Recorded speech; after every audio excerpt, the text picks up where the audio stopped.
ಜೋಗ ಜಲಪಾತಕ್ಕೆ ಹೋಗುವಂತಹ ಪ್ರವಾಸಿಗರಿಗೆ good news ಸಿಕ್ಕಿದೆ.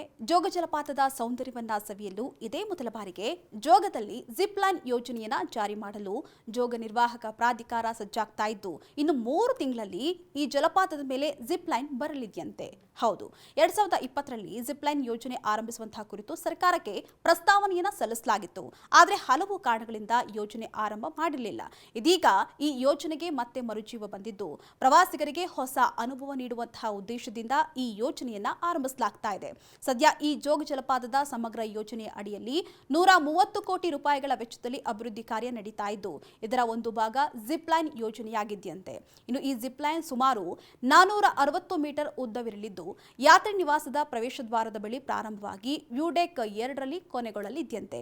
ಸದ್ಯ ವ್ಯೂಡೆಕ್ 2ರಲ್ಲಿ ಕೆಲಸ ನಡೀತಾ ಇದೆ, ಅದು ಶೀಘ್ರದಲ್ಲಿಯೇ ಪೂರ್ಣಗೊಳ್ಳಲಿದೆಯಂತೆ. ನಂತರ ಟೆಂಡರ್ ಕರೆದು ಜೋಗ ಅಭಿವೃದ್ಧಿ ಪ್ರಾಧಿಕಾರ ಜಿಪ್ ಲೈನ್ ಅಳವಡಿಸಲು 45 ಲಕ್ಷ ರೂಪಾಯಿಗಿಂತ ಹೆಚ್ಚು ಬಿಡ್ ಮಾಡಿದವರಿಗೆ ಗುತ್ತಿಗೆ ನೀಡುತ್ತಂತೆ.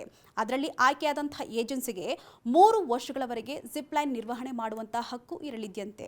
ಇನ್ನು ಈ ಜಿಪ್ ಲೈನ್ ಪ್ರತಿದಿನ ಸಂಜೆ 6:30 ವೇಳೆ ಆರಂಭವಾಗಲಿದ್ದು, ಟಿಕೆಟ್ ದರವನ್ನ ಜೋಗ ಅಭಿವೃದ್ಧಿ ಪ್ರಾಧಿಕಾರವೇ ನಿರ್ಧರಿಸಲಿದೆಯಂತೆ. ಇದಕ್ಕೆ ಪ್ರವಾಸಿಗರ ಗುರುತಿನ ಚೀಟಿ ಮತ್ತು ದಾಖಲೆಗಳನ್ನು ನೀಡಿ ರೈಡ್ ಮಾಡಬಹುದು.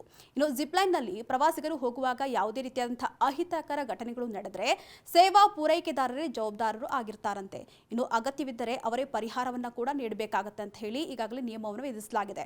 ಇನ್ನು ಈ ಯೋಜನೆಯಿಂದ ಜೋಗ ಜಲಪಾತದ ಪ್ರವಾಸೋದ್ಯಮ ಅಭಿವೃದ್ಧಿಯೂ ಕೂಡ ಆಗಲಿದ್ದು, ಹೆಚ್ಚಿನ ಸಂಖ್ಯೆಯಲ್ಲಿ ಪ್ರವಾಸಿಗರು ಕೂಡ ಬರುವಂತಹ ನಿರೀಕ್ಷೆ ಇದೆ.